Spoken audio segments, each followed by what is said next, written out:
To celebrate the second and possibly final season of Star Wars Andor, they've brought back the classic and fairly iconic ship, the Star Wars U-Wing Starfighter, although it's more like a landing craft, from the proud folks at LEGO. Now, back when Star Wars Rogue One first came to be, they did have U-Wing available. And I'm pretty sure it was slightly larger because it has a much beefier lower half and could potentially fit more characters.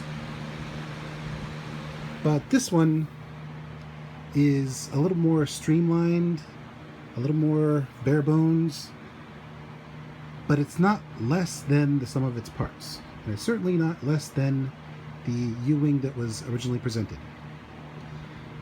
Here we see its main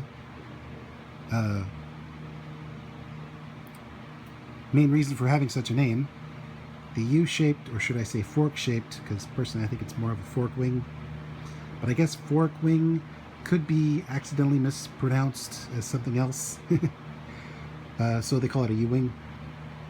But even though it looks totally sleek in this configuration, for atmospheric flight, it has a special feature.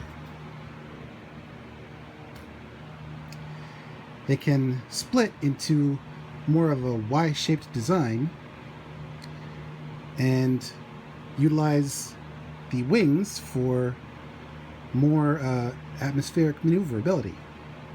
It does make it a little wider because this thing is really wide when the wings are deployed. But overall, it works in context of the real vehicle, and it's got a slightly smaller cargo compartment. Although it's actually not bad. It's less bulky.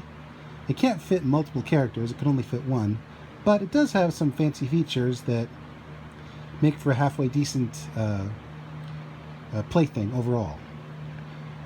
Okay, first off, the cockpit door is recessed, so you need a little extra something to get it open. So there's a little button right there, and when you press it, it gives you enough space to pop it open. Say hello to K2SO, voiced by Alan Tudyk, and his trusty blaster. And then down here you open up one of two side doors for deployment, and you got Andor himself and his trusty blaster. As you can see, there's only room for one in there, but you could sort of fudge the details. Maybe Andor and K2 got a different U-Wing later, but overall, the size, well, as Yoda once said, matters not. It's a gorgeous interpretation of an interesting vehicle that sadly only made one real splash in the original Rogue One movie, but thanks to Andor Season 2, which is possibly the final season, don't know for sure, this lovely gets to make a comeback in an amazing way. So those of us who missed out on the opportunity to get such an iconic vehicle the first time around, now you can get it. I got it at Target for about $70, and yeah, that's a bit pricey. It might go down in price if you wait, but then again, it might be gone by then. So it's something that you're gonna have to use your own judgment. Some of us don't have such a disposable income, so we gotta weigh the pros and cons. Pro, you get to have it.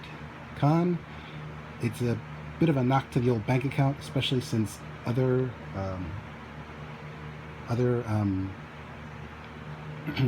items will be just as expensive, in this case groceries. But if payday's right around the corner, you know, maybe invest in this.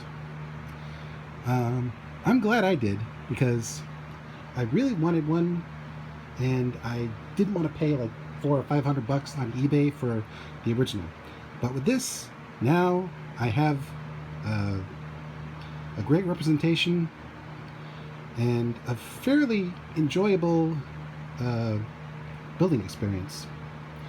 This is Mr. J signing out and reminding you, whenever you break ranks and go off on your own to fight the Empire, always have a squad name lined up in advance, because you never know when a cool and slightly damaged pilot will be able to give you one.